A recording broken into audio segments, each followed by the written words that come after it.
Hi friends, welcome back to Vihanya's world.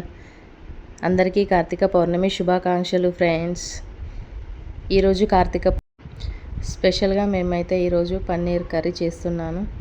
So దానికి కావాల్సిన ingredients అన్నీ ఇక్కడ ఉన్నాయి చూడండి ఫ్రెండ్స్.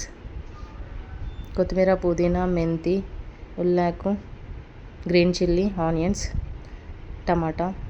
ముందుగా పన్నీర్ తీసేసుకుందాం ఫ్రెండ్స్. సో మనం వాటిని ఏంటంటే చిన్న చిన్న క్యూబ్స్గా కట్ చేసుకోవాలి, ఎందుకంటే పన్నీర్ పెద్దగా ఉంటే తినబుద్ధి కాదు. సో అందుకోసమనే చిన్న చిన్నగా పీసెస్ కట్ చేసుకుందాం ఫ్రెండ్స్. ఇది 1/2 kgకి కొలతలు ఫ్రెండ్స్. కొంచెం జీడిపప్పు వాటర్లో నానబెట్టుకోవాలి, పన్నీరు, కొత్తిమీర, పుదీనా, కరివేపాకు, గ్రీన్ చిల్లీ, ఆనియన్స్. సో ముందుగా మనం ఒక ప్యాన్ పెట్టేసుకొని అందులో 2 టేబుల్ స్పూన్స్ ఆయిల్ వేసుకుందాం ఫ్రెండ్స్. తర్వాత మనం అందులో కొంచెం కొంచెంగా పన్నీర్ వేసుకుంటూ అన్నీ మనము వేయించుకోవాలి ఫ్రెండ్స్. గోల్డెన్ బ్రౌన్ కలర్లోకి వచ్చేదాకా వాటిని మనం మంచిగా ఫ్రై చేసుకోవాలి. అట్లా ఫ్రై చేసుకోవడం వల్ల ఏంటంటే పన్నీరు తినేటప్పుడు కూడా చాలా బాగుంటుంది టేస్టీగా. సో అందుకోసమని మనం ఫస్ట్ పన్నీర్ మంచిగా నీట్గా వేయించేసుకుందాం ఫ్రెండ్స్. ఇలా వచ్చేదాకా మనం వేయించుకోవాలి గోల్డ్ కలర్లోకి. తర్వాత మనం అన్నీ ఒక బౌల్లోకి తీసేసుకుందాం. నీట్గా అన్నీ తీసేసుకొని ప్యాన్ నుండి మొత్తం సపరేట్ చేసుకొని మళ్ళీ ప్యాన్ పెట్టేసుకొని ఆనియన్స్ వేసేసుకుందాం. ఇందాక మనం చూపెట్టిన ఐటమ్స్ అన్నీ వేసేసుకోవాలి. జీడిపప్పు, వెల్లుల్లి, మిర్చి, బగారా ఆకు వేసుకొని నీట్గా కలుపుకోవాలి. తర్వాత కొంచెం కొత్తిమీర, కొంచెం పుదీనా,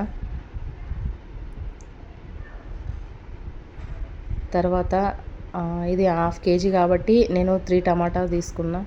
సో టమాటా కూడా అందులో వేసేసుకొని మంచిగా ఫ్రై అవ్వాలి, అవి గోల్డ్ కలర్లోకి రావాలి.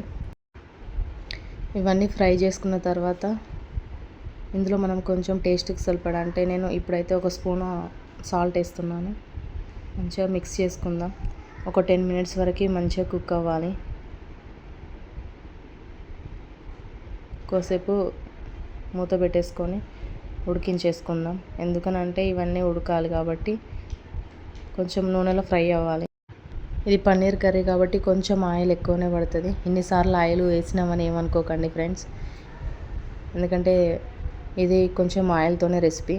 సో మనం మిక్సీ జార్ తీసుకొని కొంచెం అల్లం వెల్లుల్లి పేస్ట్, అంటే 1 టేబుల్ స్పూన్ అల్లం వెల్లుల్లి పేస్ట్, మసాలా 2 టేబుల్ స్పూన్స్, అందులో మనం ఇందాక ఇంగ్రీడియంట్స్ అన్నీ వేయించుకున్నాం కదా, అవి కొంచెం చల్లారిన తర్వాత మిక్సీ వేసుకుందాం ఫ్రెండ్స్. ఒక 2 minutes మిక్సీ వేసేసుకొని తీసేసుకుందాం ఫ్రెండ్స్. అన్నీ నీట్గా అందులోకి వేసుకోవాలి జార్లోకి. సో మళ్ళీ కొంచెం ఆయిల్ వేసి బగారాకు, అలాగే మన బగారు సామాను కూడా వేసేసుకుందాం. లవంగాలు, యాలకులు, చెక్క, కొంచెం ఫ్లవర్ కూడా వేసేసుకుందాం. గ్రీన్ చిల్లీస్ ఒక 2, తర్వాత ఉల్లాకు, కరివేపాకు, కొంచెం పుదీనా, ఇవన్నీ వేసేసుకొని కొంచెం వేయించుకుందాం. వేగిన తర్వాత జీలకర్ర, కొంచెం ఆవాలు వేసేసుకుందాం ఫ్రెండ్స్. తర్వాత సాల్ట్ వేసేసుకుందాం. ఇందాక మనం మిక్స్ చేసుకున్నాం కదా పేస్ట్, ఆ పేస్ట్ కూడా ఇప్పుడు ఇందులో యాడ్ చేసుకుందాం. కొంచెం వాటర్ కూడా యాడ్ చేయాలి.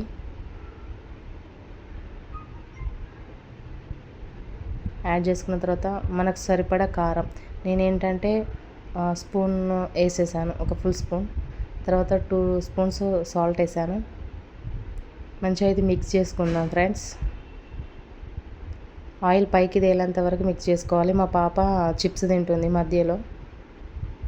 సో ఇప్పుడు గ్రేవీ ఉడికింది, అందులో మనం పన్నీర్ పీసెస్ వేసేసుకుందాం. మంచిగా ఒకసారి మిక్స్ చేసుకొని ఒక 10 minutes సిమ్లో పెట్టుకొని ఉడికించేసుకుందాం. తర్వాత లాస్ట్లో కొత్తిమీర వేసేసుకుందాం ఫ్రెండ్స్.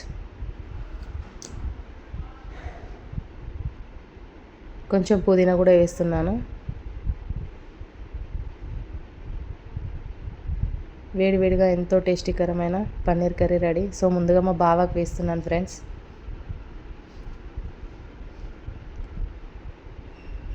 బాహుబలిలాగా కూర్చున్నాడు మా బావగారు.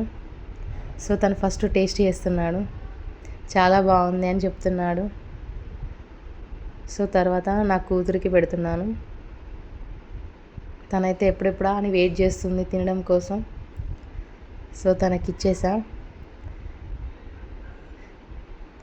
తను అలిగింది, వాళ్ళ డాడీ ఆమె ప్లేట్లో కర్రీ వేస్తున్నాడని అలిగి మళ్ళీ వాళ్ళ డాడీ ప్లేట్లో వేసేసింది. తింటుంది ఆమె. చాలా బాగుంది మమ్మీ అని చెప్తుంది.